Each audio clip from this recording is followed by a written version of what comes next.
Students, we will discuss about the important news. First news is regarding the भगवान बिरसा मुंडा के perspective से है। Student, Jharkhand government के द्वारा एक एडवर्टाइजमेंट है उसे पब्लिश किया गया आज के न्यूज़पेपर के अंदर में। आप देखिए कि जो एडवर्टाइजमेंट है वो पीएम सर का झारखंड के एरिया के अंदर विजिट के रिगार्डिंग में है। तो उसी एडवर्टाइजमेंट के अंदर में भगवान बिरसा मुंडा का जो फोटो है उसको शो किया गया। स्टूडेंट्स, अगर हम भगवान बिरसा मुंडा के पर्सपेक्टिव से डिस्कस करें तो जो हमारा छोटा नागपुर प्लेट्यू का जो एरिया है वहाँ पे जो ट्राइबल कम्युनिटीज़ हैं उनको यूनाइट करने के रिगार्डिंग में इनके जो इफ़र्ट्स हैं वो आपको देखने के लिए मिलते हैं इंडियन फ्रीडम मूवमेंट के दौरान में। आप देखिए कि इनके द्वारा ट्राइबल कम्युनिटी को यूनाइट किया गया। काफ़ी सारी ऐसी प्रैक्टिस हुआ करती थी उस समय में। एक आपको वहाँ पे जो खूंट खट्टी नाम का एक जो सिस्टम है वो भी देखने के लिए मिलता है, जिसके अंदर जॉइंट लैंड का जो कॉन्सेप्ट है वो हुआ करता था। ट्राइबल्स का जो लैंड है उसको ट्रांसफ़र किया गया था नॉन ट्राइबल्स जो पर्सनस हैं उन्हें, तो उनके अगेंस्ट में भी इनके द्वारा जो मूवमेंट है उसको कैरी आउट किया गया। स्टूडेंट्स, इसके अलावा वहाँ पे जो बेगार का जो प्रैक्टिस है जिसके अंदर जो ट्राइबल कम्युनिटी से रिलेटेड जो पर्सनस हैं उनको वर्क के बाद में जो आप देखिए कि जो मनी है वो नहीं दिया जाता था, तो बेगार का जो प्रैक्टिस है उसके अगेंस्ट में भी इनके द्वारा जो मूवमेंट है वो किया गया था। स्टूडेंट्स, इसी वजह से आप देखिए कि इनको वहाँ पे जो धरती अब्बा है उसके रूप से भी जाना करते हैं। हमारे जो भगवान बिरसा मुंडा है उनको छोटा नागपुर का जो प्लेट्यू एरिया है जो ट्राइबल कम्युनिटीज़ के द्वारा धरती अब्बा है उसके नाम से भी जाना करते हैं। स्टूडेंट्स, अगर हम इनके मूवमेंट्स के पर्सपेक्टिव से डिस्कस करें तो आप देखिए कि इनके द्वारा जो तमार रिवोल्ट है उसको कैरी आउट किया गया। इसके अलावा उलगुलान नाम से जो इनका जो रिवोल्ट है वो भी आपको देखने के लिए मिलता है। उलगुलान नाम से जो रिवोल्ट है वो भी आपको देखने के लिए मिलेगा। आप देखिए कि यूपीएससी के द्वारा 2020 के समय में जो उलगुलान नाम का जो इनका रिवोल्ट है उसके रिगार्डिंग में जो क्वेश्चन है वो पूछा गया था। इसके अलावा स्टूडेंट्स, इन्हीं के इफ़र्ट्स की वजह से 1908 के समय में छोटा नागपुर जो टेनेंसी एक्ट है वो ब्रिटिश अथॉरिटीज़ के द्वारा पास किया गया। और स्टूडेंट्स, उसी टेनेंसी एक्ट के अंदर में जो बेगार का जो सिस्टम है उसको अबोलिश किया गया ट्राइबल कम्युनिटीज़ के रिगार्डिंग में। आप देखिए कि जो ट्राइबल पर्सनस का जो लैंड ट्रांसफ़र कर दिया जाता था नॉन ट्राइबल पर्सनस को या आउटसाइडर्स को, उनका जो ट्रांसफ़र है उसको भी स्टॉप किया गया। इसके अलावा जो खूंट खट्टी नाम का जो सिस्टम है जिसके अंदर आपको जॉइंट लैंड का जो कॉन्सेप्ट आपको देखने के लिए मिलेगा छोटा नागपुर प्लेट्यू के एरिया के अंदर में या जो ट्राइबल कम्युनिटीज़ हैं उनसे रिलेटेड, तो आप देखिए कि जो खूंट खट्टी सिस्टम है उसको भी यहाँ पे रिकॉग्नाइज किया गया छोटा नागपुर जो टेनेंसी एक्ट है 1908 का उसके समय में। स्टूडेंट्स, हमारे पीएम सर के द्वारा समय समय पे आप देखिए कि जो ट्राइबल कम्युनिटीज़ का जो यहाँ पे कंट्रीब्यूशन है हमारे फ्रीडम मूवमेंट के रिगार्डिंग में उसको रिकॉग्नाइज किया गया है। जैसे कि आप देखिए कि कल के ही न्यूज़पेपर डिस्कशन के अंदर में हमने संताल जो ट्राइबल कम्युनिटी है उनका जो राजमहल हिल्स के रिगार्डिंग में उनका जो मूवमेंट था जिसको कि हम संताल रिबेलियन के नाम से जाना करते हैं, 1855-56 के समय आपको ये देखने के लिए मिलेगा। सीडो एंड कानू नाम के जो पर्सन हैं उनके द्वारा उस मूवमेंट को लीड किया गया था। तो स्टूडेंट्स, पीएम सर के द्वारा संताल रिबेलियन के बारे में भी रिकॉग्नाइज किया गया। जून मंथ के समय उनका जो मन की बात प्रोग्राम था उस समय भी आप देखिए कि जो संताल रिबेलियन के जो लीडर्स हैं उनके बारे में उनके द्वारा मेंशन किया गया था। संताल के बाद में अगर हम डिस्कस करें तो आप देखिए कि हमने अल्लूरी जो सीतारामा राजू हैं उनके पर्सपेक्टिव से भी डिस्कस किया है काफ़ी बार। उनके द्वारा आंध्र प्रदेश के रीजन के अंदर में जो ट्राइबल कम्युनिटी है उनको यूनाइट किया गया था। आप देखिए कि जो अल्लूरी सीताराम राजू हैं उनको हम मन्यम वेरुडू के नाम से भी जाना करते हैं कि जंगल का जो हीरो है, वन का जो हीरो है, मन्यम वेरुडू के नाम से भी उनको हम जाना करते हैं। राजस्थान का जो सदर्न पार्ट है, राजस्थान, गुजरात और मध्य प्रदेश के वहाँ पे, तो आप देखिए कि वहाँ पे जो गुरु गोविंद है वो हुआ करते थे। गुरु गोविंद आपको देखने के लिए मिलेंगे जो बेसिकली हमारे यहाँ पे जो दयानंद सरस्वती हैं उनके जो आइडियाज़ हैं उनसे इंस्पायर हुआ करते थे। उनके द्वारा जो संप सभा है उसका इस्टेब्लिशमेंट किया गया था। और पिछले ही साल आप देखिए कि पीएम सर के द्वारा उसका जो इनॉग्रेशन है वहाँ पे जो विजिट है वो भी किया गया था पीएम सर के द्वारा। तो स्टूडेंट्स, ये तो हमने ट्राइबल कम्युनिटीज से रिलेटेड कुछ इंपॉर्टेंट पर्सनैलिटीज़ हैं उनके बारे में डिस्कस किया। आप देखिए कि भगवान बिरसा मुंडा का जो बर्थ है उसको 15 नवंबर को सेलिब्रेट किया जाता है। उनका जो जयंती है 15 नवंबर का जो डे है वहाँ पे उसका सेलिब्रेशन आपको देखने के लिए मिलता है। हमारी जो यूनियन गवर्नमेंट है उनके द्वारा जनजातीय गौरव दिवस, हमारी जो ट्राइबल कम्युनिटी का जो कंट्रीब्यूशन है हमारी बायोडाइवर्सिटी के कंजर्वेशन के रिगार्डिंग में, फ्रीडम मूवमेंट के अंदर उनका जो कंट्रीब्यूशन है उसको ही रिकॉग्नाइज करने के रिगार्डिंग में जनजातीय गौरव दिवस है, उसको सेलिब्रेशन है वो स्टार्ट किया गया। जनजातीय गौरव दिवस है जिसको कि 15 नवंबर को सेलिब्रेट किया जाता है। इसके अलावा स्टूडेंट्स आप देखिए कि ट्राइबल कम्युनिटी के ही रिगार्डिंग में रिसेंटली बजट के अंदर में आपको जो पीएम जनमन नाम का एक स्कीम है, पीएम जनमन नाम का जो स्कीम है वो भी आपको देखने के लिए मिलेगा। तो इस तरीके से आपको जो गवर्नमेंट के जो इनिशिएटिव्स हैं, गवर्नमेंट के द्वारा जिस तरीके से जो इनिशिएटिव्स लिए गए हैं उनके बारे में आपको जरूर से जो बेसिक इन्फॉर्मेशन है वो यहाँ पे होना चाहिए। नेक्स्ट अगर हम डिस्कस करें स्टूडेंट्स मध्य प्रदेश के पर्सपेक्टिव से है, आप देखिए कि मध्य प्रदेश गवर्नमेंट के द्वारा यहाँ पे एक डिसीजन लिया गया है कि नर्मदा जो रिवर का जो एरिया है, नर्मदा रिवर स्टूडेंट्स हमारा जो सेंट्रल पार्ट ऑफ इंडिया है वहाँ पे one of the sacred river आपको देखने के लिए मिलेगा। जिस तरीके से नॉर्दर्न पार्ट ऑफ इंडिया के अंदर में आप देखिए कि जो गंगा रिवर है, जो यमुना रिवर है, उनका जो आपको सेक्रेडनेस देखने के लिए मिलता है, वैसे ही सेंट्रल पार्ट ऑफ इंडिया के वहाँ पे जो नर्मदा रिवर है उनका उसी तरीके से इम्पोर्टेंस है। तो आप देखिए कि मध्य प्रदेश गवर्नमेंट के द्वारा एक डिसीजन लिया गया कि नर्मदा रिवर जहाँ से फ्लो किया करता है उस रिवर का जो एरिया है, जहाँ पे जो टाउन्स हैं, जो टेम्पल टाउन्स हैं, वहाँ पे जो लिकर का जो बैन है, मीट का जो कंजप्शन है उसको यहाँ पे अबोलिश है वो किया गया है, वो यहाँ पे नहीं किया जाएगा। बेसिकली अगर हम बात करें नर्मदा रिवर के बारे में तो आप देखिए कि अगर यहाँ पे 1300 के आसपास इनका जो आपको कंप्लीट कोर्स है वो देखने के लिए मिलता है, तो उसके अंदर वो 1000 के आसपास जो यहाँ पे कोर्स का जो एरिया है वो बेसिकली आपको मध्य प्रदेश के वहाँ पे ही फ्लो है वो देखने के लिए मिलेगा। स्टूडेंट जो नर्मदा रिवर है वो कहाँ से ओरिजिनेट होता है, आपको जो अमरकंटक का एरिया है, अमरकंटक का जो एरिया है, अमरकंटक कहाँ पे है, मध्य प्रदेश के वहाँ पे सिचुएटेड है। आप देखिए कि अमरकंटक का एरिया है, वहाँ पे जो बायोडाइवर्सिटी के रिगार्डिंग में आपको जो वाइल्ड लाइफ सेंचुरी है वो भी देखने के लिए मिलती है। क्या अमरकंटक का जो एरिया है वहाँ पे कोई बायोस्फीयर रिजर्व है वो भी सिचुएटेड है? क्या अचानक जो अचानक अमरकंटक नाम का जो बायोस्फीयर रिजर्व है क्या इसी एरिया के अंदर सिचुएटेड है? एक बार अपने एटलास के अंदर में जरूर से इसको देखना। तो आप देखिए कि अमरकंटक का जो एरिया है उसके रिगार्डिंग में यूपीएससी के द्वारा काफ़ी बार क्वेश्चंस पूछे गए हैं। एक तो अमरकंटक के एरिया से जो नर्मदा रिवर है वो ओरिजिनेट करता है, और आप देखिए कि ये जो रिवर है वो आपको वेस्टर्न फ्लोइंग रिवर है वो देखने के लिए मिलेगा। स्टूडेंट्स एक और रिवर है जो अमरकंटक से ओरिजिनेट करता है, उसको हम सोन रिवर के नाम से जाना करते हैं। और ये जो सोन रिवर है ये आप देखिए कि ईस्टर्न पार्ट के लिए ईस्टर्न पार्ट के लिए इसका जो जर्नी है वो आपको देखने के लिए मिलेगा। तो स्टूडेंट्स यूपीएससी के द्वारा एक बार क्वेश्चंस भी पूछे गए थे इसके रिगार्डिंग में कि ऐसा कौन सा प्लेस है जहां से 2 रिवर्स हैं जो ओरिजिनेट करती हैं। एक वेस्टर्न फ्लोइंग रिवर आपको देखने के लिए मिलेगा, एक ईस्टर्न फ्लोइंग रिवर है वो आपको देखने के लिए मिलता है। तो स्टूडेंट्स अमरकंटक इसका राइट आंसर है। रिसेंटली यूपीएससी के द्वारा एक और क्वेश्चन यहाँ पे पूछा गया है अमरकंटक के पर्सपेक्टिव से कि कौन सा जो दो हमारी जो माउंटेन रेंजेज हैं जो यहाँ पे मिलती हैं जहाँ पे अमरकंटक का जो इस्टेब्लिशमेंट। तो आप देखिए कि विंध्या और सतपुरा हैं वो मिलती हैं, विंध्या और सतपुरा। और यूपीएससी के द्वारा क्वेश्चन के अंदर जो सह्याद्री रेंज है जो कि वेस्टर्न घाट का पार्ट है, सह्याद्री रेंज, उसको यहाँ पे इंक्लूड किया गया था कि यहाँ पे विंध्या और सह्याद्री है वो मिलती हैं। आप देखिए कि सतपुरा भी ऐसे ही यहाँ पे साउंड करता है, सह्याद्री भी ऐसे ही साउंड करेगा। तो यूपीएससी के अंदर एग्जामिनर के द्वारा इसी तरीके से कंफ्यूज करने के रिगार्डिंग में जो चेंजेज हैं वो किए जाते हैं क्वेश्चंस के अंदर में। तो स्टूडेंट्स विंध्या और सतपुरा का जो कन्फ्लुएंस का एरिया है जहाँ पे आपको जो अमरकंटक का एरिया है वो सिचुएटेड है, जहाँ से कि नर्मदा रिवर है वो ओरिजिनेट करता है।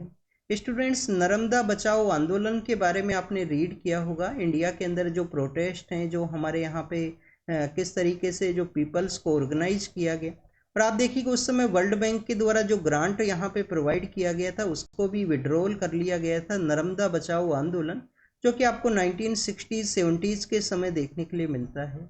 तो ये नर्मदा के बारे में हुआ। मेधा पाटकर जो मैम है उनका एक इम्पोर्टेंट रोल है उस समय में, उनके द्वारा बेसिकली जो वहाँ पे अगर डैम का कंस्ट्रक्शन किया जाएगा तो काफ़ी सारे ऐसे एरियाज हैं जिसके अंदर में सबमर्जेंस का जो सिचुएशन है वो क्रिएट होगा। उसी के रिगार्डिंग में जो मूवमेंट है उनके द्वारा कैरी आउट किया गया था। बाबा आमटे हैं, मेधा पाटकर हैं, ऐसे जो पर्सनैलिटी जो उस मूवमेंट से रिलेटेड हैं।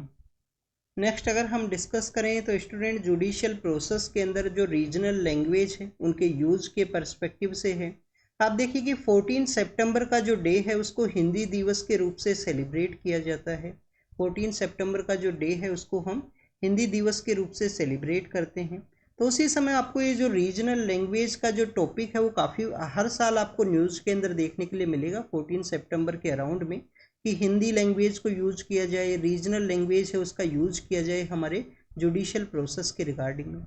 जैसे स्टूडेंट्स आप देखिए कि हमारा जो काफ़ी सारा ऐसा कम्युनिटीज़ हैं जिनके जो लीगल सर्विस है, लीगल सर्विस के रिगार्डिंग में उनका जो लैंग्वेज बैरियर है वो भी एक रीजन यहाँ पे आपको देखने के लिए मिलेगा।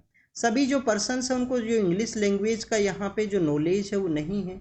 पर आप देखिए कि जो जुडिशियल सिस्टम है वो हर के लिए एक बीकन ऑफ होप के रूप से वर्क करता है। जैसे कि जो ट्राइबल कम्युनिटी से रिलेटेड जो पर्सनस हैं, जहाँ पे एजुकेशन का जो डिवाइड है, एजुकेशन आप देखिए कि वहाँ पे नहीं पहुँचा है, एक्सेसिबिलिटी नहीं है, तो उन लोगों को जुडिशियल प्रोसेस का जो अंडरस्टैंडिंग है उसके रिगार्डिंग में जो हेजिटेंसी है वो क्रिएट होता है। तो स्टूडेंट्स रीजनल लैंग्वेज का जो यूज है प्रोसेस के रिगार्डिंग में यहाँ पे डिस्कस किया गया। कॉन्स्टिट्यूशनल जो प्रोविजन है वो उसके भी होने के बाद में भी कुछ ही ऐसे हाई कोर्ट्स हैं जहाँ पे आपको लिमिटेड बेसिस पे इसका जो यूज है वो देखने के लिए मिलता है। अगर हम बात करें कॉन्स्टिट्यूशनल प्रोविजन के बारे में, फर्स्ट ऑफ ऑल आपको हाई कोर्ट के बारे में जानकारी होना चाहिए। इंडिया में कितने हाई कोर्ट हैं? 25 हाई कोर्ट आपको देखने के लिए मिलेंगे। इंडिया में सुप्रीम कोर्ट किस प्लेस के ऊपर में है? दिल्ली के अंदर ही है। सुप्रीम कोर्ट का जो सीट है, सुप्रीम कोर्ट का जो सीट है आर्टिकल 130 के थ्रू आपको देखने के लिए मिलेगा। 130 के थ्रू इसको चेंज भी किया जा सकता है। काफ़ी बार आपको ये भी डिमांड देखने के लिए मिलता है कि सुप्रीम कोर्ट प्रेजेंट समय में हमारा न्यू दिल्ली के अंदर में है, क्यों ना इसका रीजनल जो ब्रांचेज है उसको भी ओपन किया जाए, जिससे कि आप देखिए कि जो सदर्न इंडिया के जो पर्सनस हैं वो सदर्न इंडिया के जो पर्सनस है उसको यहाँ पे एक्सेसिबल हो, इसका जो सर्विसेज है उनको जो माइग्रेशन है, जो ट्रैवल का यहाँ पे जो ट्रैवल का जो एक्सपेंस है वो उसको ये रिड्यूस किया जा सके। तो काफ़ी बार इसका डिमांड आपको देखने के लिए मिलता है। आर्टिकल 130 के अंदर इसका जो बेंच है प्रेजेंट समय में दिल्ली के अंदर ही सिचुएटेड है। 25 हाई कोर्ट्स हैं। हाई कोर्ट के अंदर या सुप्रीम कोर्ट के अंदर जो लैंग्वेज है, इंग्लिश लैंग्वेज का जो यूज है वो बताया गया है आर्टिकल 348 के थ्रू में। 348 के अंदर में क्या बताया गया है कि जो हमारे हाई कोर्ट्स हैं, जो सुप्रीम कोर्ट्स हैं, वहाँ पे जुडिशियल जो प्रोसेस है, जो डॉक्यूमेंट का जो कॉन्सेप्ट है उसके अंदर में आपको जो इंग्लिश लैंग्वेज है उसका यहाँ पे यूज किया जाएगा कंप्लीट प्रोसेस के रिगार्डिंग में। बट आप देखिएगा आर्टिकल 348 का ए है, 348 का ए है, उसके अंदर में यहाँ पे बताया गया है, एडिशनली इस आर्टिकल को ऐड किया गया है। तो सॉरी 348 का ए नहीं है, उसका ही क्लोज सेकंड है, जिसके अंदर गवर्नर को यहाँ पे राइट है वो दिया गया है। गवर्नर को जो राइट है वो दिया गया है कि गवर्नर के द्वारा कोई लोकल जो लैंग्वेज है, जो स्टेट गवर्नर के द्वारा हिंदी या कोई जो अदर लैंग्वेज है उसको भी ऐड किया जा सकता है यहाँ पे प्रेसिडेंट के कंसेंट के बेसिस पे।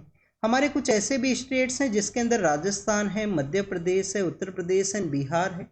राजस्थान, मध्य प्रदेश, उत्तर प्रदेश एंड बिहार, उन 4 स्टेट्स के द्वारा, 4 हाई कोर्ट्स के द्वारा जो हिंदी लैंग्वेज है उसके यूज को यहाँ पे अलाउ किया गया है। आर्टिकल 348 क्लोज सेकंड के थ्रू जो गवर्नर को यहाँ पे राइट है कि लोकल लैंग्वेज को भी यहाँ पे ऐड किया जा सकता है प्रोसेस के पर्सपेक्टिव से। नेक्स्ट अगर हम बात करें, अष्टामुडी नाम का जो लेक है, कहाँ पे ये सिचुएटेड है? केरल के वहाँ पे। केरल के वहाँ पे जो कोलम नाम का जो सिटी है वहाँ पे आप देखिए कि टू मच पोल्यूशन होने की वजह से सेंट्रल पोल्यूशन कंट्रोल बोर्ड के द्वारा, स्टूडेंट्स जो एनजीटी है, एनजीटी को इन्फॉर्म किया गया कि काफ़ी सारा पोल्यूशन है उस एरिया के अंदर में। काफ़ी सारे ऐसे अनरिकॉग्नाइज प्लेस है जहाँ से जो पोल्यूशन है, जो पोल्यूटेड थिंग्स हैं उनको ऐड कर दिया जाता है रिवर के वहाँ पे। तो स्टूडेंट्स आप देखिएगा अष्टामुडी जो लेक है वो एक रामसर साइट भी है केरल के वहाँ पे। केरल के वहाँ पे अगर हम रामसर साइट्स के पर्सपेक्टिव से डिस्कस करें तो आपको 3 जो रामसर साइट्स हैं वो देखने के लिए मिलता है। एक तो स्टूडेंट्स वहाँ पे जो अष्टामुडी है वो सिचुएटेड है। एक आपको जो सष्टम कोटा है वो आपको देखने के लिए मिलेगा। अष्टामुडी है, सष्टम कोटा है और वेमनाड जो लेक है। अष्टामुडी है, सष्टम कोटा है और वेमनाड जो लेक है। स्टूडेंट्स ये 3 जो रामसर साइट है वो केरल के वहाँ पे सिचुएटेड है, ये आपको पता होना चाहिए। 3 रामसर साइट है। Highest number of Ramsar site कहाँ पे हैं? तमिलनाडु के वहाँ पे आपको highest number of Ramsar site देखने के लिए मिलेगा। इंडिया में टोटल प्रेजेंट समय में जो नंबर्स हैं वो कितना है, 85 आपको नंबर देखने के लिए मिलता है। अभी रिसेंटली 3 जो रामसर साइट्स हैं उनको यहाँ पे ऐड किया गया है। सेकंड नंबर पे जो रामसर साइट्स हैं वो उत्तर प्रदेश के वहाँ पे हैं। काफ़ी सारे ऐसे भी स्टेट्स हैं जहाँ पे कोई भी रामसर साइट है वो प्रेजेंट नहीं है।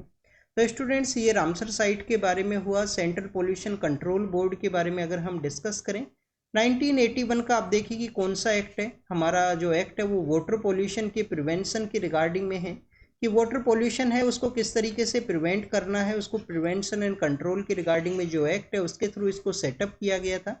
बाद में आप देखिए कि 1974 का जो एयर पोल्यूशन के कंट्रोल का जो एक्ट है उसको भी इसके अंदर ऐड किया गया है सेंट्रल पोल्यूशन कंट्रोल बोर्ड के रिगार्डिंग में। एनजीटी के पर्सपेक्टिव से अगर हम डिस्कस करें, प्रिंसिपल ऑफ नेचुरल जस्टिस के अंदर इनको इस्टेब्लिश किया गया 2010 के समय में। क्या स्टूडेंट, जो एनजीटी का जो जजमेंट हुआ करता है वो बाइंडिंग हुआ करता है, या कितना दिन का समय हुआ करता है कि उसको चैलेंज किया जाए? 90 डेज का ये समय है या 60 डेज का समय है, ये आपके लिए होमवर्क है। इस पर्सपेक्टिव से जरूर से रीड करना। मध्य प्रदेश का जो पीसीएस का एग्जाम है उसके अंदर एक बार ये फैक्चुअल क्वेश्चन पूछ लिया गया था। तो पीसीएस एग्जाम जब आप अटेम्प्ट करोगे, आपके बैकअप के पर्सपेक्टिव से, अगर आपने एक अटैम्प्ट या 2 अटैम्प्ट यूपीएससी का दिया है तो पीसीएस एग्जाम्स को जरूर से अटैम्प्ट कीजिए, आपके जो नियर बाई एरियाज़ के अंदर में हैं, नियर बाई स्टेट्स के रिगार्डिंग में।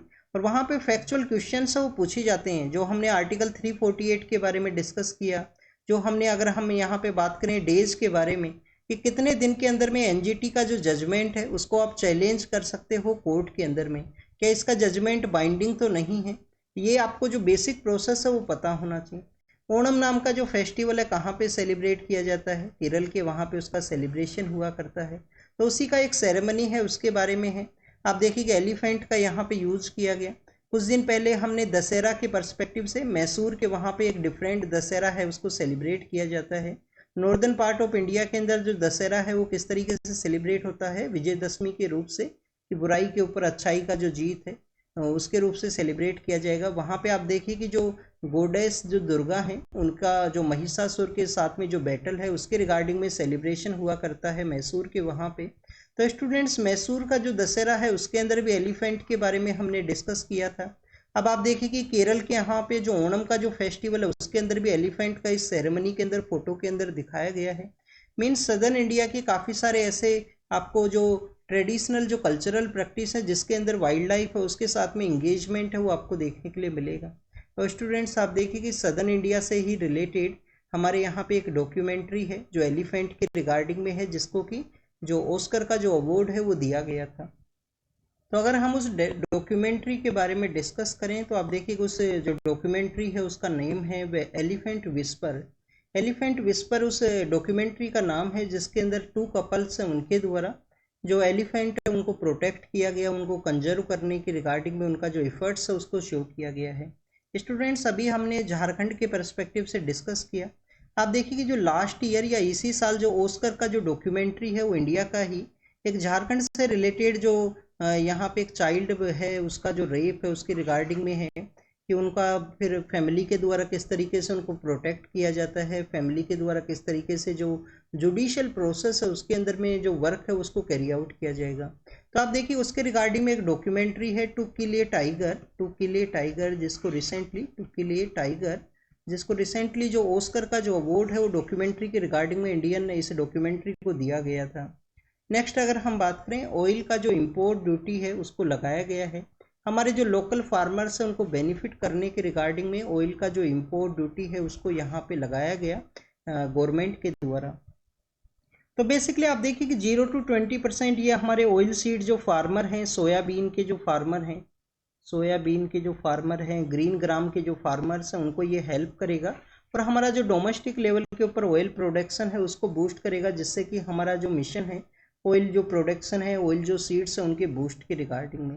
नर्मदा के रिगार्डिंग में भी हमने डिस्कस किया था। आप देखिए कि जो नर्मदा रिवर है उसके नर्मदा बचाओ आंदोलन है वो चला था, बाबा आमटे हैं, मेधा पाटकर जो एक्टिविस्ट हैं उनके द्वारा उसको चलाया गया था 1985 के समय में। अभी आप देखिए कि शायद मैंने 1960 का जो समय है यहाँ से आपको बताया था कि 1985 है जिस समय ये मूवमेंट आपको देखने के लिए मिलेगा, नर्मदा बचाओ आंदोलन है। तो स्टूडेंट्स, उसी नर्मदा बचाओ आंदोलन सरदार सरोवर डैम के कंस्ट्रक्शन के रिगार्डिंग में था। बट आप देखिए कि अभी गवर्नमेंट के द्वारा उस डैम को कंस्ट्रक्ट है वो किया गया है। डैम के अंदर में आप देखिए कि जो फुल है यहाँ पे जो काफ़ी अच्छी बारिश है वो रिसीव होने के बाद में जो सरदार सरोवर डैम है वो काफ़ी ज़्यादा फुल है, वाटर उसके द्वारा रिसीव हुआ है, उसके बारे में यहाँ पे मेंशन किया गया। कहाँ पे ये सिचुएटेड है? ये सरदार सरोवर डैम आपको देखने के लिए मिलेगा गुजरात का जो केवड़िया है वहाँ पे ये सिचुएटेड है।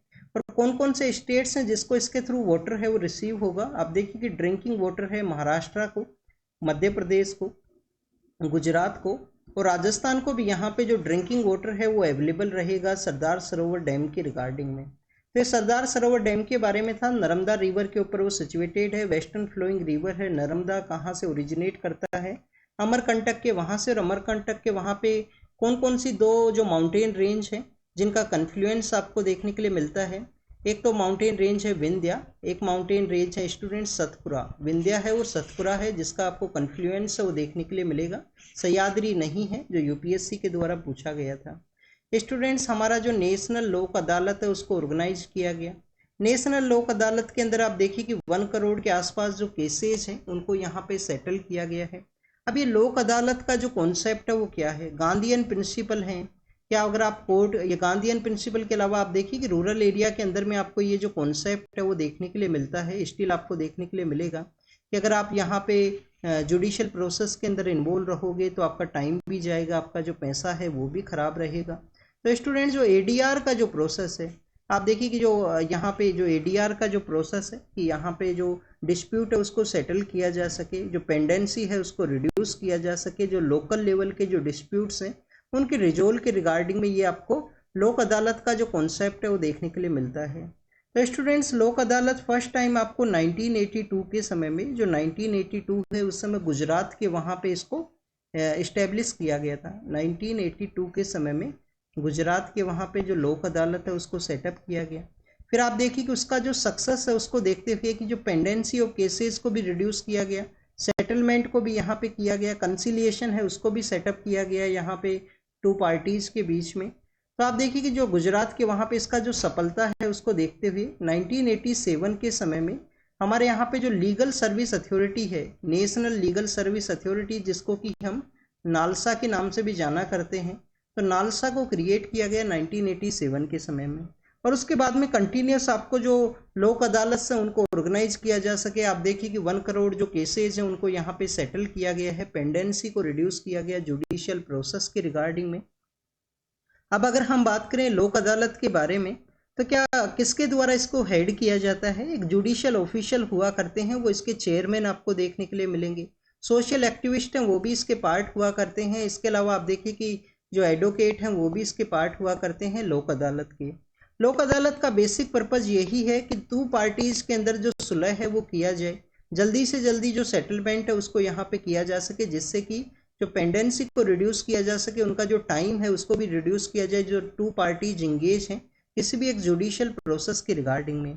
स्टूडेंट्स अगर उनके द्वारा कोई फ़ी पे किया गया है, सपोज कीजिए उनके द्वारा जब कोर्ट के अंदर केस फाइल किया गया, जो फीस यहाँ पे किया गया है वो फीस को भी रिफंड कर दिया जाएगा अगर उनके द्वारा लोक अदालत प्रोसेस के थ्रू जो सेटलमेंट है उसको यहाँ पे किया जाता है। एडीआर का जो प्रोसेस है उसको बूस्ट किया जाता है लोक अदालत के थ्रू में। आप देखिए कि कोई भी फ़ी है वो पेमेंट नहीं करना होता है लोक अदालत के केस के रिगार्डिंग में। और इसके अलावा आपको यहाँ पे ये भी पता होना चाहिए कि लोक अदालत का जो जजमेंट है वो बाइंडिंग है, उसके रिगार्डिंग में आप यहाँ पे अपील है वो नहीं कर सकते हो। लोक अदालत का जो जजमेंट है वो बाइंडिंग है। ये हमारे जो सबऑर्डिनेटिव या अदर सेक्टर ऑफ कोर्ट्स हैं उसके रिगार्डिंग में इनको ऐड किया गया है। लोक अदालत है, परमानेंट लोक अदालत है, फैमिली कोर्ट का जो कॉन्सेप्ट है जिसके थ्रू आपको जो जो जो केसेज हैं उनके सेटलमेंट के रिगार्डिंग में मैक्सिमम आपको देखने के लिए मिलेगा। याद रखना स्टूडेंट्स, कोई फीस का पेमेंट नहीं है। अगर आपने फीस भी पे किया है, लोक अदालत का कॉन्सेप्ट को आपने चूज किया है, तो आपको फीस भी रिफंड होगा। और आप देखिए कि अगर आपको इसका जो जजमेंट है वो बाइंडिंग है, उसके रिगार्डिंग में आप जो अपील है वो नहीं कर सकते हो। ताजमहल का जो डोम है वहाँ पे कुछ लीकेज एंड सीपेज का जो प्रॉब्लम है वो देखने के लिए मिला हैवी रेनफॉल की वजह से। आर्कियोलॉजिकल सर्वे ऑफ इंडिया के द्वारा कहा गया है कि कोई भी डैमेज नहीं है, ओनली सीपेज का जो सिचुएशन है वो क्रिएट हुआ था एक्सेसिव रेनफॉल की वजह से। ताजमहल के बारे में अगर हम डिस्कस करें तो 17 सेंचुरी के समय इसका जो कंस्ट्रक्शन है, 1931 के समय इसका कंस्ट्रक्शन आपको 1631 के समय इसका जो कंस्ट्रक्शन है आपको देखने के लिए मिलेगा। और आप देखिए कि 1653 के समय में इसका जो कमीशन है, इसका जो कंस्ट्रक्शन वर्क है वो कंप्लीट होता है। तो अराउंड द 22 ईयर्स के आसपास इसका जो कंस्ट्रक्शन है वो देखने के लिए मिला था ताजमहल का। स्टूडेंट्स यहाँ पे आप देखिए कि जो सांझा हैं उनका जो वाइफ है मुमताज महल, उनको यहाँ पे बेसिकली जो दफनाया है वो गया था। बट मुमताज महल का जो डेथ है वो आपको 1631 के समय देखने के लिए मिलेगा। और इनका डेथ कहाँ पे हुआ था?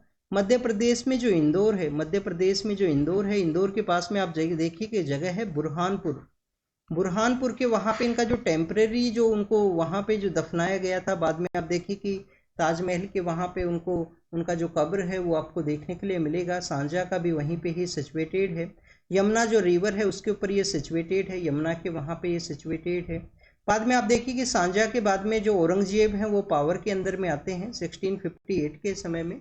अब आप देखिए कि औरंगजेब का जो पावर है उसके बारे में अगर हम डिस्कस करें तो मुमताज महल एंड दैट सांझा हैं, उनके जो बड़े बेटे हैं दारा सिकोहा, जिनको कि एक लिबरल मुस्लिम का जो टाइटल है प्रेजेंट समय में आपको न्यूज़ के अंदर देखने के लिए मिलेगा।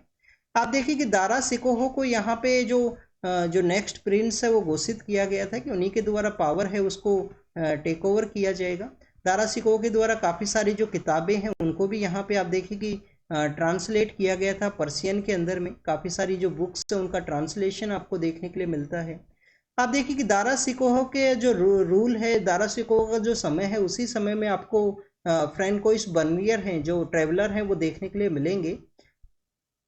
बट स्टूडेंट जो औरंगजेब 1658 के समय में 1657-58 का वो समय है जब वहाँ पे सक्सेशन का जो बैटल है, जो यहाँ पे किसके द्वारा जो पावर को टेक ओवर किया जाएगा, उनका जो लड़ाई है वो आपको देखने के लिए मिलेगा।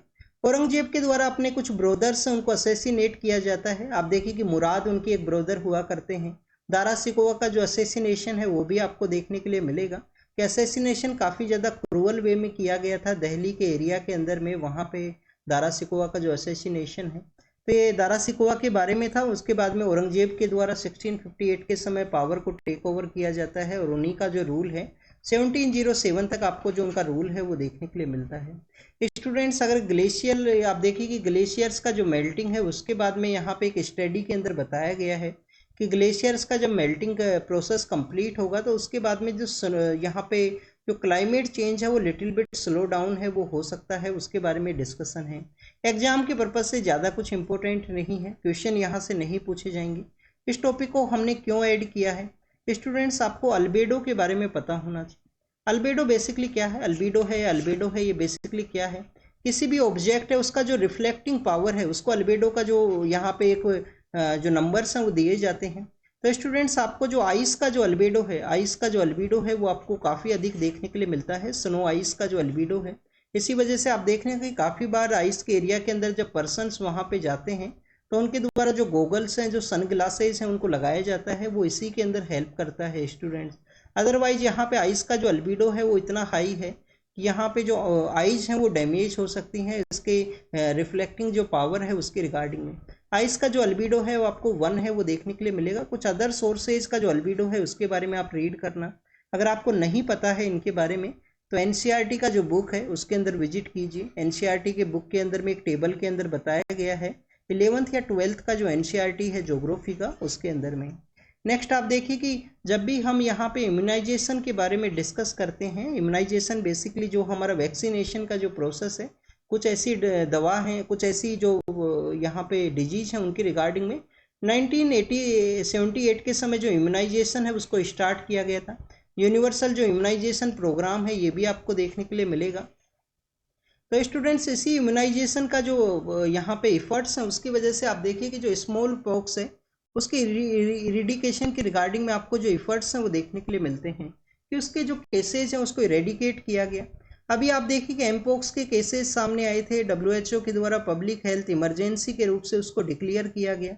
तो अब उस एमपॉक्स के रिगार्डिंग में आप देखिए कि यहाँ पे स्मॉल पॉक्स का जो वैक्सीन है उसको यूज़ किया गया है और कुछ उसको इफेक्टिव है वो बताया गया है। बट इसके जो कम्प्लीटली जो क्लिनिकल ट्रायल्स है वो नहीं कंडक्ट हुए हैं। ये न्यूज़ के अंदर मेंशन था तो हमने स्मॉल पॉक्स के पर्सपेक्टिव से इसको ऐड किया गया, जिसको कि इम्यूनाइजेशन प्रोग्राम के रूप से उस स्मॉल पॉक्स को एलिमिनेट किया गया था, उसके केसेस को रिड्यूस किया गया था। स्टूडेंट्स, एक और स्टडी के अंदर कुछ बताया गया है कि ओजोन का जो पोल्यूशन है उसकी वजह से आप देखिए कि जो ट्रॉपिकल फॉरेस्ट है उसका जो ग्रोथ है वो यहाँ पे रिड्यूस हुआ है। अमेजन का जो एरिया है वहाँ पे ग्रोथ है उसको रिड्यूस किया गया है। कार्बन का जो सिक्वेस्ट्रेशन या कार्बन सिंक की रिगार्डिंग में जो ट्रीज जाने जाते हैं उसको भी ये इम्पैक्ट किया है। तो स्टूडेंट्स, अगर हम ओजोन की पर्सपेक्टिव से डिस्कस करें तो क्या यहाँ पे जो हमारा एटमॉस्फेरिक ओजोन है उसके पोल्यूशन के बारे में डिस्कस किया गया। स्टूडेंट्स, जो एटमॉस्फेरिक जो ओजोन हुआ करता है वो तो आपको एक गुड ओजोन के नाम से उसको जाना करते हैं या हेल्दी ओजोन के नाम से उसको जाना करते हैं, जो कि आपको एटमॉस्फेयर के अंदर में हमारा ट्रोपोस्फेयर के बाद में आप देखिए कि जो स्ट्रेटोस्फेयर है उसके अंदर में उसका जो लेयर है वो देखने के लिए मिलेगा। सपोज कीजिए अर्थ है, अर्थ के यहाँ पे आपको ट्रोपोस्फेयर है, फिर आपको स्ट्रेटोस्फेयर है वो देखने के लिए मिलता है। तो जो स्ट्रेटोस्फेयर का जो एरिया है जहाँ पे बादल बनते हैं, जहाँ पे जिसके लोअर पार्ट के अंदर आपको जो बादल हैं वो देखने के लिए मिलते हैं, क्लाउड्स देखने के लिए मिलते हैं। तो स्टूडेंट्स, उसी स्ट्रेटोस्फेयर के एरिया के अंदर में आपको यहाँ पे जो ओजोन का लेयर हुआ करता है वो गुड ओजोन है, हेल्दी ओजोन है। बट हमारा ग्राउंड लेवल के ऊपर जो ओजोन है, ग्राउंड लेवल के ऊपर जो ओजोन है जिसको कि यहाँ पे बैड ओजोन का जो टाइटल है वो दिया गया है। तो स्टूडेंट्स, ओजोन का जो यूनिट है उसको किस नाम से जाना करते हैं, डोब्सन इसका यूनिट हुआ करता है, डोब्सन इसका यूनिट हुआ करता है। ओजोन जो डे है वो 16 जो सितंबर का जो दिन है उसको ओजोन डे के रूप से भी सेलिब्रेट किया जाता है। ट्रॉपिकल जो फॉरेस्ट है उसके ग्रोथ के बारे में बताया गया, तो हमारे अमेजन फॉरेस्ट है वो लंग्स हैं, बट आपको वर्ल्ड का जो फॉरेस्ट रिपोर्ट है जो फूड एंड एग्रीकल्चर ऑर्गेनाइजेशन के द्वारा निकाला जाता है, तो आप देखिए कि लार्जेस्ट जो फॉरेस्ट कवर है वो कहाँ पे है, रसिया के वहाँ पे आपको देखने के लिए मिलेगा। स्टूडेंट्स, गुजरात का जो जामनगर है वहाँ पे एक नवा शहर या नवानगर नाम का एक जगह है। तो वहाँ के जो महाराज हैं, नवानगर के जो महाराज हैं, कोल्हापुर के जो बेसिकली महाराज हैं, उनके वर्क के रिगार्डिंग में कोल्हापुर जो वहाँ पे एक मेमोरियल है उसको सेटअप किया गया। कहाँ पे ये सेटअप किया गया, पोलैंड के वहाँ पे।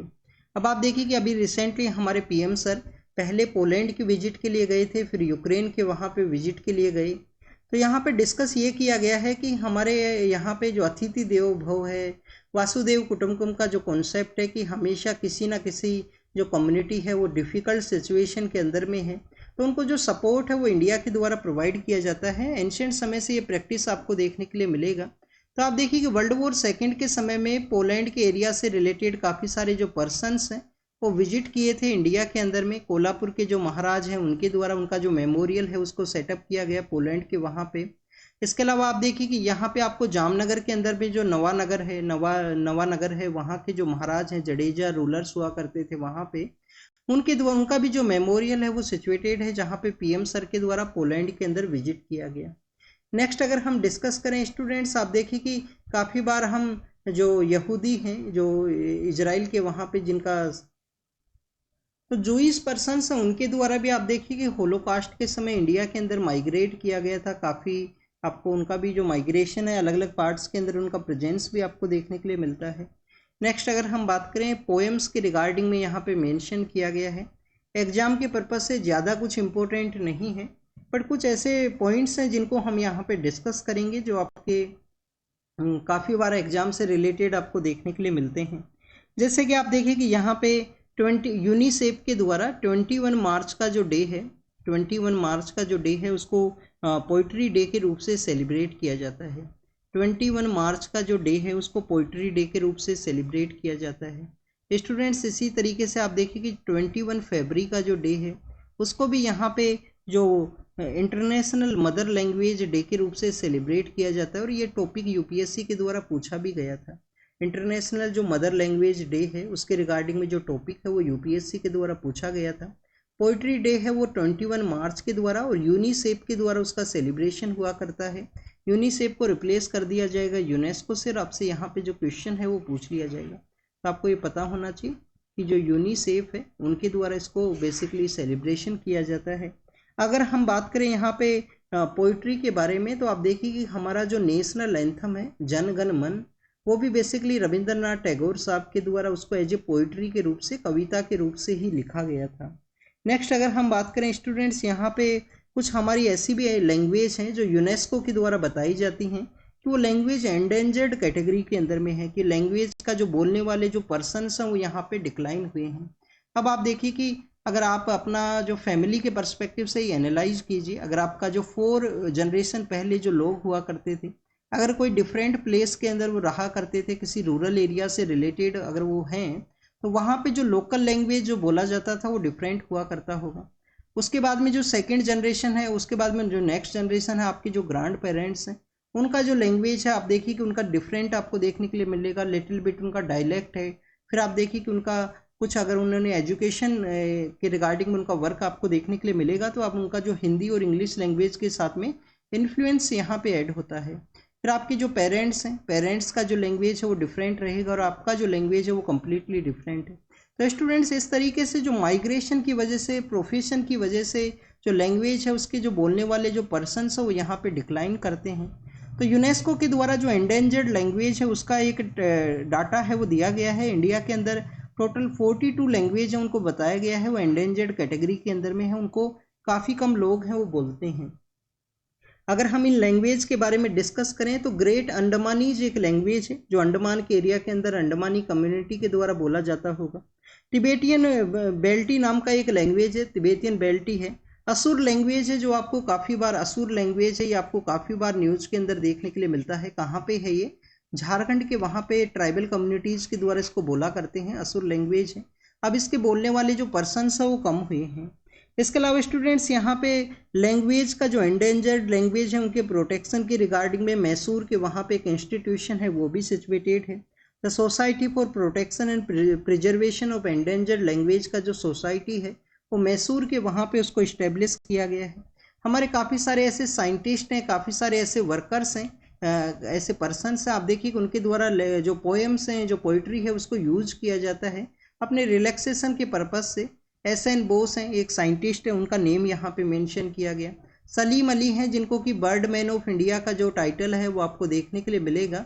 बॉम्बे नेचुरल हिस्ट्री जो सोसाइटी नाम का ऑर्गेनाइजेशन है इन्वायरमेंट के पर्सपेक्टिव से, उन्हीं के द्वारा उसके इस्टेब्लिशमेंट के अंदर रोल है सलीम अली का, जो बर्ड मैन ऑफ इंडिया है। उनके द्वारा भी जो पोइट्री है उसको यूज़ किया जाता था। आप देखिए कि हमारे जो फॉर्मर प्राइम मिनिस्टर हैं अटल बिहारी वाजपेयी साहब, उनके द्वारा भी काफ़ी सारी पोएम्स है वो बोली गई हैं, काफ़ी सारी पोएम्स उनके द्वारा लिखी भी गई हैं। ये काफ़ी उनका अच्छा पोएम है जिसके अंदर उनके द्वारा बताया गया है कि अगर जिसको वो पथ पर क्या चल पाएगा जिसको पथ से प्यार नहीं है, कि जिसको अगर आपका जो जर्नी है, आपका जो यहाँ पे कंप्लीट हार्डवर्क का जो जर्नी है उसी से अगर आपको प्यार नहीं है, पसंद नहीं है, तो आप कैसे उस जो मंजिल है उस तक चल पाओगे, कैसे उस रास्ते को कवर करोगे, उसके बारे में ऐसे आपको काफ़ी सारी ऐसी अच्छी अच्छी पोइम्स है वो देखने के लिए मिलती हैं। अल्जाइमर के बारे में बताया गया, लाइट पोल्यूशन की वजह से अल्जाइमर का जो प्रॉब्लम्स है वो हो सकता है। लाइट पोल्यूशन हमारे लिए इम्पोर्टेंट नहीं है, इम्पोर्टेंट हमारे लिए है dark sky reserve. Dark sky reserve कहाँ पे है और डार्क स्काई पार्क कहाँ पे है, ये आप देखिए कि लास्ट ईयर हमने मेंशन किया था इसको न्यूज़पेपर के अंदर ही। Dark sky reserve last year कहाँ पे सेटअप किया गया? लद्दाख के वहाँ पे है रिजर्व हमारा। डार्क स्काई पार्क है वो आपको महाराष्ट्र के वहाँ पे देखने के लिए मिलेगा। महाराष्ट्र के वहाँ पे इस नेशनल पार्क के अंदर में डार्क स्काई पार्क है उसको सेटअप किया गया है। डार्क स्काई रिजर्व तो आप देखिए कि लद्दाख के वहाँ पे सेटअप किया गया स्काई के ऑब्जर्वेशन की रिगार्डिंग में। नेक्स्ट अगर हम बात करें मिशन मानसून के बारे में है, आप देखिए कि मिनिस्ट्री ऑफ अर्थ साइंस है वो इसका नोडल मिनिस्ट्री है मिशन मानसून की रिगार्डिंग में। 2000 करोड़ का ये मिशन है, 2000 करोड़ का ये मिशन है। मिशन का जो बेसिक मैंडेट है वो क्या है? बेसिक मैंडेट यही है, इंफ्रास्ट्रक्चर को हमें अपग्रेड करना है, जो हमारे वेदर फोरकास्टिंग के रिगार्डिंग में जो इंस्ट्रूमेंट्स हैं उनको भी अपग्रेड करना है, जो हमारा national centre for medium range and weather forecasting है IITM पुणे है, उसके जो यहाँ पे इक्विपमेंट्स हैं, जो यहाँ पे इंफ्रास्ट्रक्चर है उसको यहाँ पे बूस्ट करना है। हमारा जो एटमॉस्फेरिक ऑब्जर्वेशन है, जो एटमॉस्फेरिक डिफरेंट कंपोनेंट्स है उसके ऑब्जर्वेशन एंड कैलकुलेशन के बेसिस पे ही जो वेदर का फोरकास्ट किया जाता है IMD के द्वारा। तो स्टूडेंट जो एटमॉस्फेरिक जो ऑब्जर्वेशन है, एटमॉस्फेरिक जो ऑब्जर्वेशन है उसको यहाँ पे इम्प्रूव किया जाएगा, जिससे कि फोरकास्ट का जो क्वालिटी है उसको इम्प्रूव किया जाए, वार्निंग है उसको बताया जाए। और वार्निंग के अलावा आप देखिए कि जो एयर क्वालिटी है, जो हमारा एयर क्वालिटी है उसके रिगार्डिंग में भी जो वार्निंग है, एयर क्वालिटी कब यहाँ पे डिटेरियोरेटिंग हो सकता है उसके बारे में भी जो इन्फॉर्मेशन है, जो फोरकास्ट है वो बताया जाए आईएमडी के द्वारा, इंडियन मीटरोलॉजिकल डिपार्टमेंट के द्वारा। अभी इसके कितने ईयर्स कंप्लीट हुए हैं? 150 ईयर्स कंप्लीट हुए हैं आईएमडी के, ये भी आपको पता होना चाहिए। कॉलोनियल एरा के समय इसको सेटअप किया गया था। 1875 के समय आईएमडी का सेटलमेंट कब हुआ था? इस्टेब्लिशमेंट कब हुआ था? 1875 के समय में मिनिस्ट्री ऑफ अर्थ साइंस के अंडर में है ये। तो स्टूडेंट्स, ये ऑब्जर्वेशन के इम्प्रूव के बारे में हुआ। नेक्स्ट जनरेशन जो रडार्स हैं उनको भी यहाँ पे ऐड किया जाएगा। सैटेलाइट सिस्टम है उसको इम्प्रूव किया जाएगा, जो अर्थ ऑब्जर्विंग सैटेलाइट्स है उसको इम्प्रूव किया जाएगा मिशन मौसम के थ्रू में। मिशन मानसून है, प्रोजेक्ट मानसून है, 2012 के समय लॉन्च किया गया था, बट उसी का अपग्रेडेशन आपको ये मिशन मौसम के थ्रू देखने के लिए मिलता है। याद रखना स्टूडेंट्स, प्रोजेक्ट मौसम डिफरेंट है।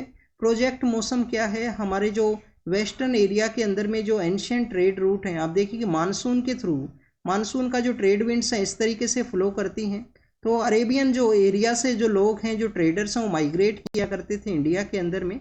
तो वो बेसिकली प्रोजेक्ट मानसून है मिनिस्ट्री ऑफ कल्चर का, हमारे जो एंशियंट ट्रेड रूट्स हैं उनके रिवाइवल के रिगार्डिंग में। तो ये बेसिकली मिशन मौसम के बारे में हुआ। ईपीएफओ के द्वारा अभी क्या किया गया था?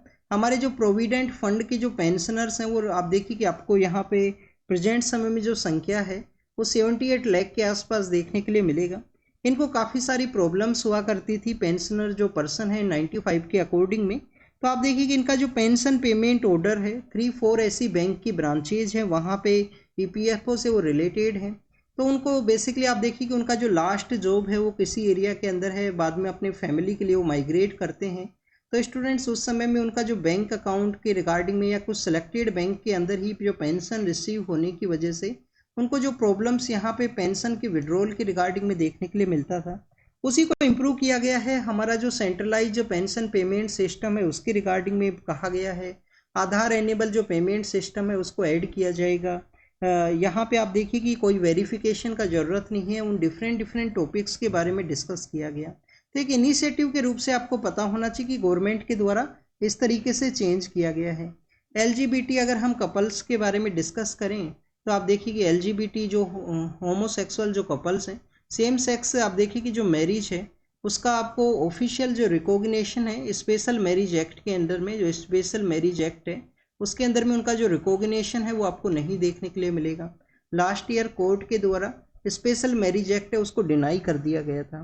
बेसिकली आप देखिए कि लास्ट ईयर चैलेंज क्यों किया गया था, इसको कोर्ट के अंदर में चैलेंज इस वजह से किया गया था।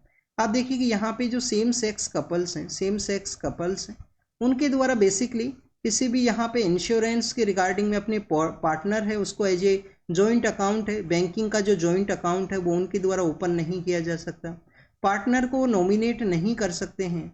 आप देखिए कि जब स्पेशल मैरिज एक्ट के अंदर रिकॉग्निशन के रिगार्डिंग में इसका जब डिबेट था तो हमारे यहाँ पे एक लॉयर हैं मेनका गोस्वामी, आप देखिए कि लॉयर हैं, बेसिकली वो एलजीबीटी जो कम्युनिटी है, एलजीबीटी जो पर्सन्स हैं उन्हीं से बिलोंग किया करते हैं। तो उनके द्वारा कहा गया कि वो बेसिकली जो सुप्रीम कोर्ट का जो यहाँ पे जो सुप्रीम कोर्ट का आप देखिए कि एडवोकेट ऑन रिकॉर्ड है, तो उसके रिगार्डिंग में वो अपने पार्टनर को यहाँ पे जो नॉमिनेट है वो नहीं कर सकते हैं। इंश्योरेंस के रिगार्डिंग में रेंटल जो यहाँ पे एग्रीमेंट है और डिफरेंट जो एग्जाम्पल्स हैं उनके द्वारा दिए गए। अभी हमारा सेंट्रल गवर्नमेंट के द्वारा क्या यहाँ पे चेंज किया गया है, एक तो आप देखिए कि बैंकिंग जो अकाउंट्स हैं उसके रिगार्डिंग में जो चेंजेस है वो किए गए हैं हमारे यूनियन गवर्नमेंट के द्वारा। नेक्स्ट अगर हम डिस्कस करें तो आप देखिए कि यहाँ पे तो आरबीआई के सर्कुलर के द्वारा जो यहाँ पे पार्टनर है उसके नॉमिनेशन के पर्सपेक्टिव से बताया गया है। तो स्टूडेंट्स, ये एलजीबीटी जो कम्युनिटी है, होमोसेक्सुअल जो कम्युनिटी से रिलेटेड जो पर्सन्स हैं उनके राइट्स के बारे में है। उनके आप देखिए कि जब कोर्ट के द्वारा उनको जो सेम सेक्स कपल्स हैं उनको बेसिकली जो क्रिमिनलाइज ऑफेंस है वो बताया गया था 2013 के समय में। फिर 2018 के समय में आप देखिए कि जो यहाँ पे नवतेज सिंह जौहर केस के थ्रू उनको अलाउ किया गया after the date right to privacy जो केस पुट्टास्वामी केस है। तो स्टूडेंट्स, डेट कोर्ट के द्वारा रिकॉग्नाइज किया गया चाहे माइनॉरिटी के अंदर में, चाहे एलजीबीटी जो कम्युनिटी है उससे रिलेटेड चाहे 2 ही पर्सन्स, बट यहाँ पे जो चाहे 2 ही पर्सन्स है, कितना ही माइनॉरिटी का जो नंबर है वो काफ़ी लेस हो, बट उनके भी एक राइट्स हैं, उनके भी यहाँ पे जो राइट्स हैं उनको प्रोवाइड करने का ज़रूरत है।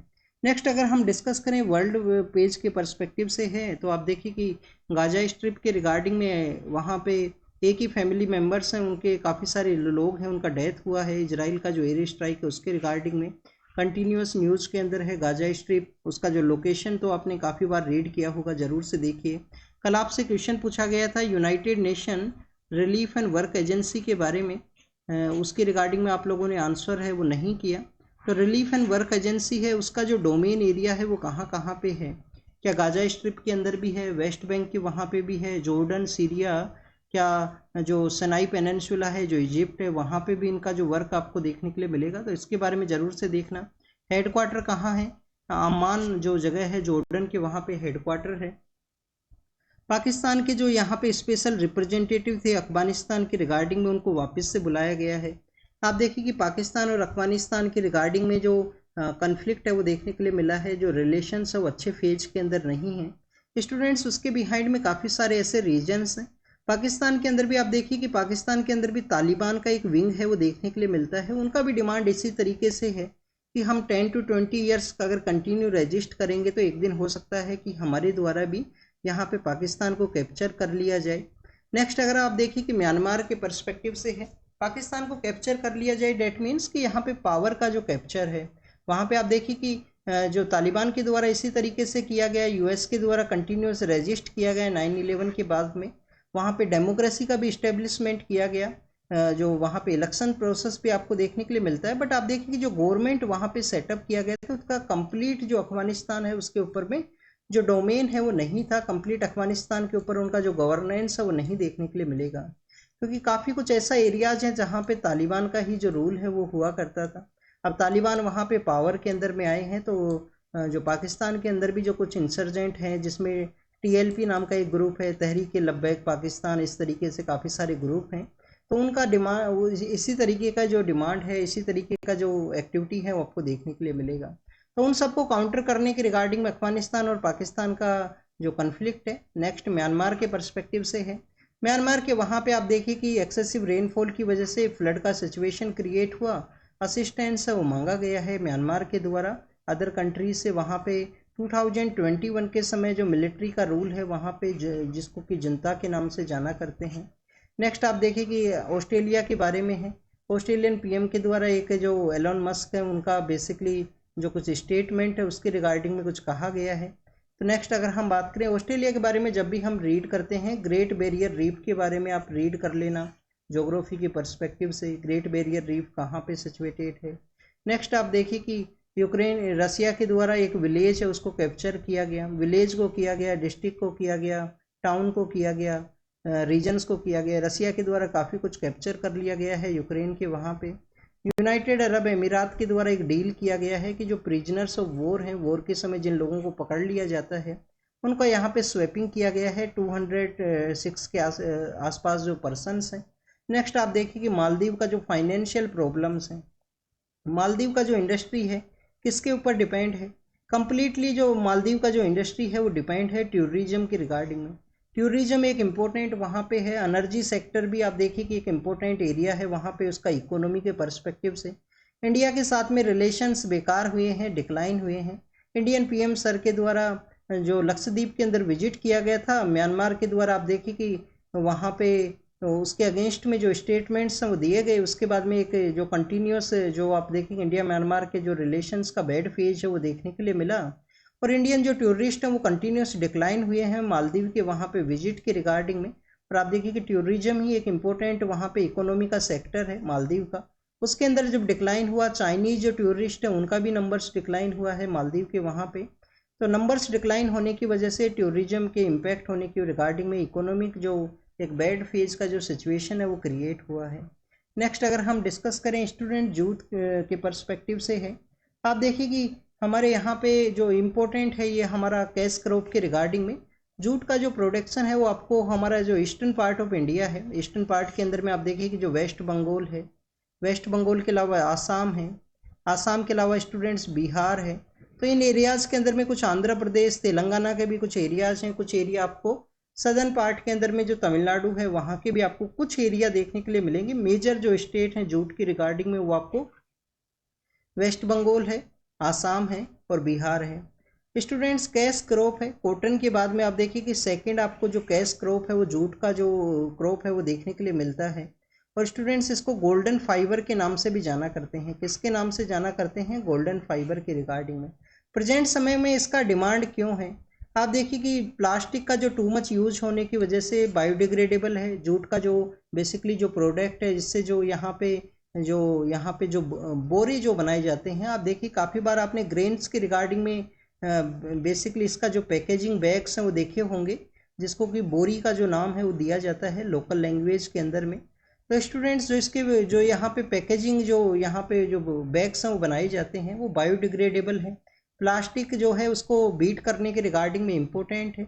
और इंडिया आप देखिए कि वर्ल्ड के अंदर में one of the first number पे आपको इसका जो प्रोडक्शन है वो इंडिया के अंदर आपको देखने के लिए मिलेगा।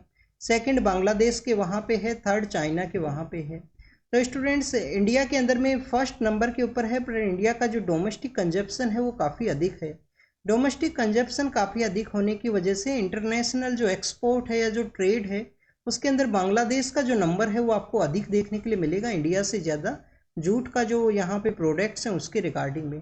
अब आप देखिए कि इंडिया के अंदर आसाम है, वेस्ट बंगाल के अंदर हाईएस्ट है, सेकंड आसाम है, फिर बिहार है, और फिर काफ़ी सारे स्टेट्स के वहाँ पे इसका किया जाता है, इसका जो प्रोडक्शन है, इसका जो यूज है। अब किस किस एरियाज़ के अंदर में इसका जो आपको जो जूट का जो क्रॉप है उसका प्रैक्टिस आपको देखने के लिए मिलता है। एक तो स्टूडेंट्स ये लेबर इंटेंसिव है, लेबर का काफ़ी ज़्यादा ज़रूरत है। पहले इसको कट किया जाएगा वाटर एरिया से, फिर आप देखिए इसको रखा जाता है, फिर इनको वाटर एरिया के अंदर ही इनको रखना होता है, इनका जो बंडल्स बना के, फिर इसका अलग अलग वे में जो मैन्युफैक्चरिंग वर्क है वो डिफरेंट आपको देखने के लिए मिलेगा जूट के पर्सपेक्टिव से। तो आप देखिए कि अगर हम इसका जो कंडीशंस के बारे में डिस्कस करें, 100 टू 150 डेज का जो समय है वो लगता है। 100 टू 150 डेज का समय आपको देखने के लिए मिलेगा। 25 टू 35 डिग्री का जो टेम्परेचर है वो रिक्वायरमेंट है।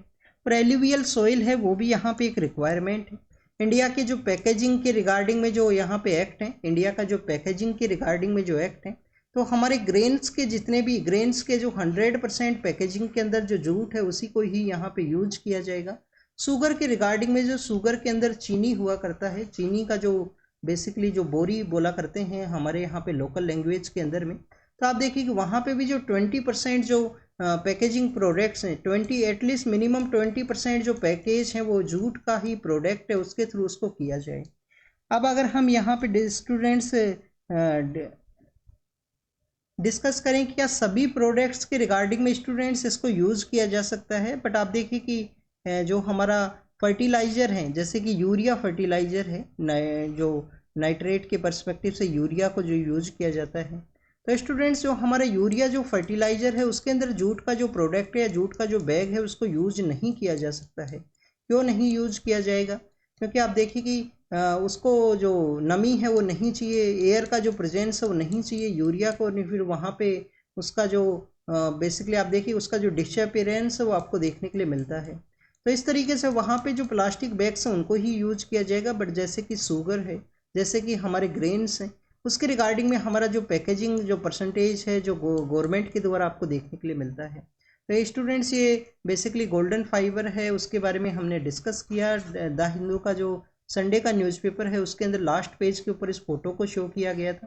तो this is all the information related to the today's newspaper. आप इसको रीड कीजिए, रिवाइज कीजिए, जो भी इंफॉर्मेशन आपको मिला है उसको नोट डाउन कीजिए। Thank you students, thank you very much.